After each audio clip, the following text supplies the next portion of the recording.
When was the first major conference on environmental issues under the United Nations was held? In 1972. World Environment Day was celebrated for the first time under which slogan?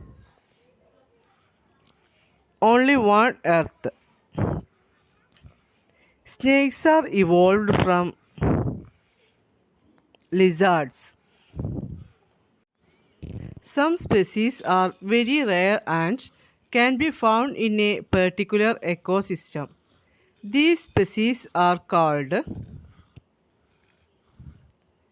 endemic species.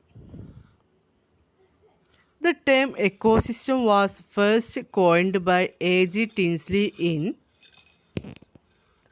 1935.